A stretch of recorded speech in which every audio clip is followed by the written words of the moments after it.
Welcome, here I've got OPPO Reno6 Pro 5G and let me show you how to record the slow motion video at this device.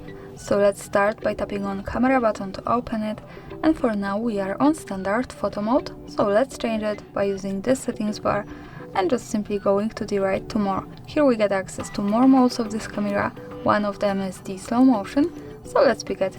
Here we are, now we can start recording this type of video by simply using the big shutter red button at the center, so let me start to show you how it works.